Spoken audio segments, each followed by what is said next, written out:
Hi everybody and welcome to Fab Tax. I'm Rosemary and today I'm excited to share a quick and easy window treatment that will give any window a farmhouse feel. This is actually how I did my windows once my house was rebuilt after a little storm called Hurricane Harvey decided to eat it. Yeah, it wasn't pretty. But one of the favorite things everyone liked about the renovation were these window treatments, and several friends suggested that I should make a video on how I put this together.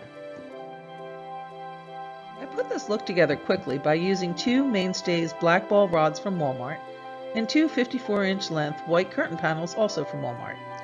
Now the curtain panel length will vary depending on the size of your windows, and I provide a chart later in this video so that you can see the approximation of what the curtain length should be relative to the size of the window.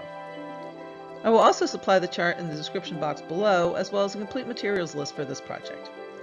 To finish the look, I used a lemon beauty wreath from Hobby Lobby, which happened to be on sale at the time of this filming, but of course you can always use your 40% off coupon if it's not on sale.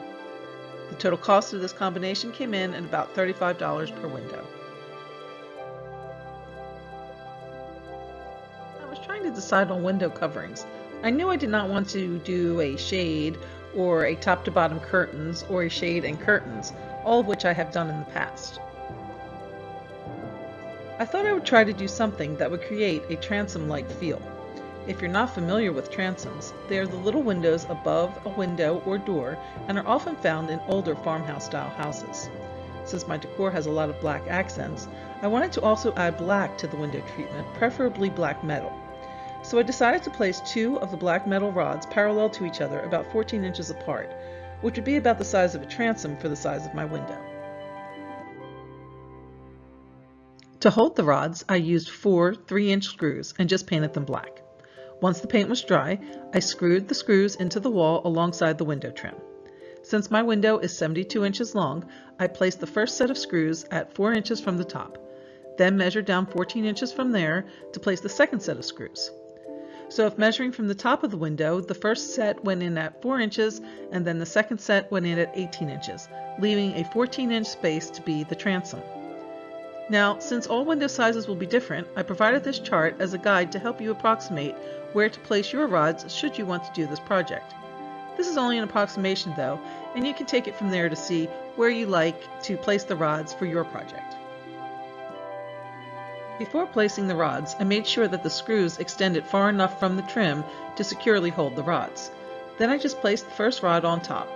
After that, I used an S-hook to attach the wreath to the middle of the rod. Then I just added my panels to the second rod and then placed the second rod at the second set of screws. With this configuration, my curtain panels came to just below my windowsill, but if you wanted yours to be a little higher or a little lower, you could play with the placement of the rods or the lengths of the panels accordingly. And just one quick comment on the trim. One of the silver linings of having your house eaten by a hurricane is that you also get to rebuild it with the finishes that you like. I love the craftsman/farmhouse style, and if you are also a fan and planning any renovations, I would highly encourage you to look into this style of trim because it costs about 50% less than the commonly used ridged molding.